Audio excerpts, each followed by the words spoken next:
Hello friends, welcome back to our channel. మరో కీలకమైన ప్రయోగాన్ని భారత అంతరిక్ష పరిశోధన సంస్థ ఇస్రో విజయవంతంగా నింగిలోకి పంపించింది.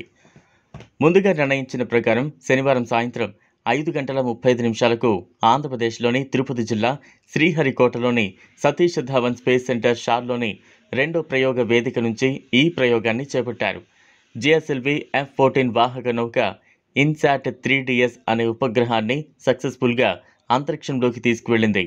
27.30 గంటల పాటు కొనసాగిన కౌంట్డౌన్ తర్వాత నిప్పులు చిమ్ముకుంటూ జిఎస్ఎల్వి F-14 నింగిలోకి దూసుకువెళ్లింది. శుక్రవారం మధ్యాహ్నం 2:05 జిఎస్ఎల్వి F-14 కౌంట్డౌన్ ప్రారంభమైంది.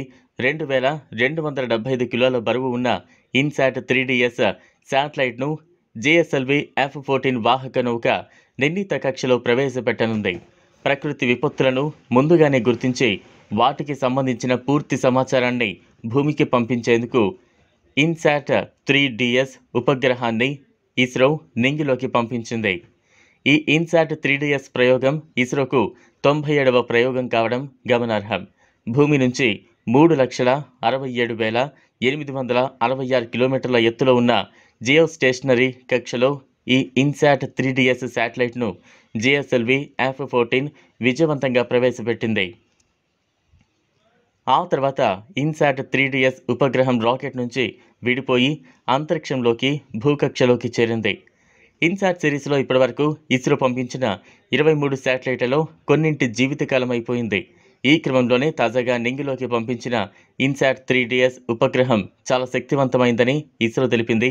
ఇది 6 channel imager, 19 channel sounders, metrological payloads, communication పేలోడ్లను కలిగి ఉందని పేర్కొంది.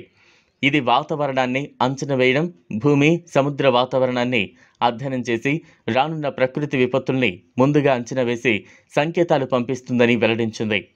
ఇక జిఎస్ఎల్వి సిరీస్లో ఇది 16వ ప్రయోగం కావడం గమనార్హం. ఇప్పుడు ప్రయోగించిన ఇన్సాట్ 3DS ఉపగ్రహాన్ని మెట్రోలాజికల్ అండ్ డిజాస్టర్ వార్నింగ్ శాటిలైట్గా పిలుస్తూ ఉన్నారు. కేంద్ర ఎర్త్ సైన్సెస్ ఈ ప్రయోగం ఖర్చును భరిస్తోంది. ఇప్పటికే జియో స్టేషనరీ కక్షలో పనిచేస్తున్న ఇన్సాట్ 3D, ఇన్సాట్ 3DR ఉపగ్రహాలతో కలిసి ఈ ఇన్సాట్ 3DS పనిచేయనుంది. చూసారు కదా, ఇది వాళ్ళ వీడియో. ఈ వీడియో కనుక మీకు నచ్చినట్లయితే లైక్ చేయండి, షేర్ చేయండి, ఛానల్ను సబ్స్క్రైబ్ చేసుకోండి. Thanks for watching.